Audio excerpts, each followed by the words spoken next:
Hello boxing fans, right now we're talking drug tests and we're talking Lamont Peterson, or should I say Lamont Cheaterson, has failed 2 drug tests, one in March, one in late April or early May, and what is the end result? He was caught with synthetic testosterone in his system at both times. Drug testing and drug taking are 2 of the biggest problems in boxing. The testing's not good enough, and the taking is widespread. It is widespread.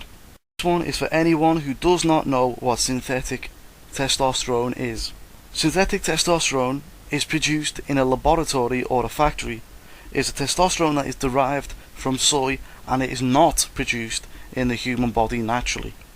It promotes muscle growth and can have huge strength gains. It can be fixed as well so that it does not turn into estrogen, which is not the desired effect. It enters your system through injection or continuous pill use and can leave your system through urine.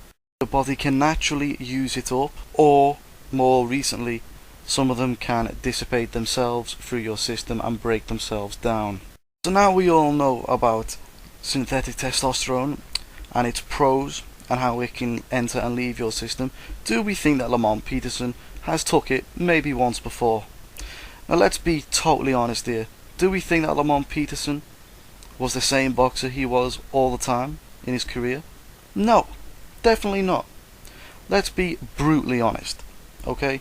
Now on this channel I try to cut out bias on this channel, you know? I really put a big effort into that. But when shit like this happens, it pretty much goes out the window for me, okay? He doesn't deserve it.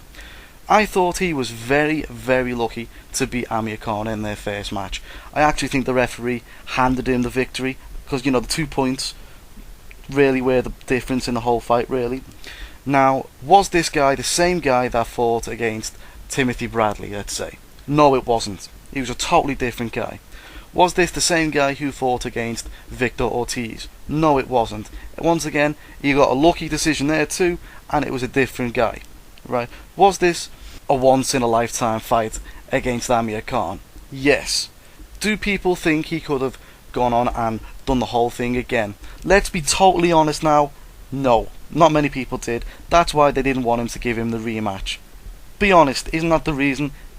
I would say 95% of you are thinking, yeah, but you won't write that down now, will you? Let's delve deeper into the facts right now. Okay, Lamont Peterson, we all know, put on 15 pounds between the weigh-in and fight night. Is that normal? Well, it's normal if you're Chavez Jr. or if you're Brandon Rios. What do both of those guys have in common? They're both accused of taking steroids. So Lamont, you've added yourself to the list now, pal. Now we got to take into account that Lamont Peterson didn't seem to get very tired in that fight. He showed extraordinary strength in that fight, pushing Amir Khan back, moving him around the ring where he wanted him to. The whole thing did smell fishy at the time, and now it looks even worse. The question I pose to you, is Lamont Peterson Lamont Cheaterson?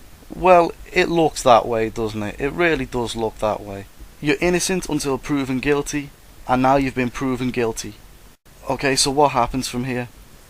Well, the most likely thing is Lamont Peterson will be banned for a certain amount of time. I've got a feeling if it was a boxer from anywhere else in the world, he'll be banned for life. It really would. Because it's Lamont Peterson and he's American, I think he'll just get banned for about a year or 2. At most. Well anyway, where does Khan go from here? Hopefully they don't just give him his belts back. I don't want to see that. I want to see him actually work for them.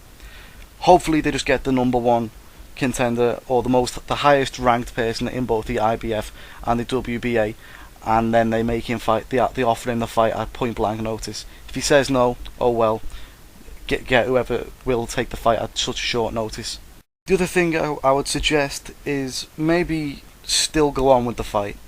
You know, I would, if I was Golden Boy Productions and Amir Khan, I would sit down with the IBF and the WBA and say, look, can the show go on? If I lose, make it a no contest. If I win, then I get the belts. If Lamont wins, like I said, it's a no contest and he can't win the belts. And then afterwards, a ban can start. Maybe a big economic sanction as well will be very suitable. I think at this stage, just before the fight, Really, Lamont's just really destroyed the whole show.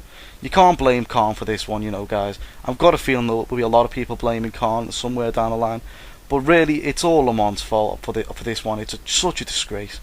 He's left it to what, 2 weeks at most before the fight, and then they've caught him.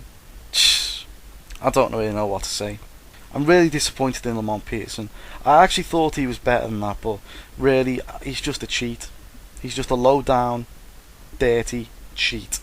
Tell me what you think about this, guys. You know, the VADA have come out and said he's failed 2 tests, one in March, one in early May or late April, and it tested for synthetic testosterone.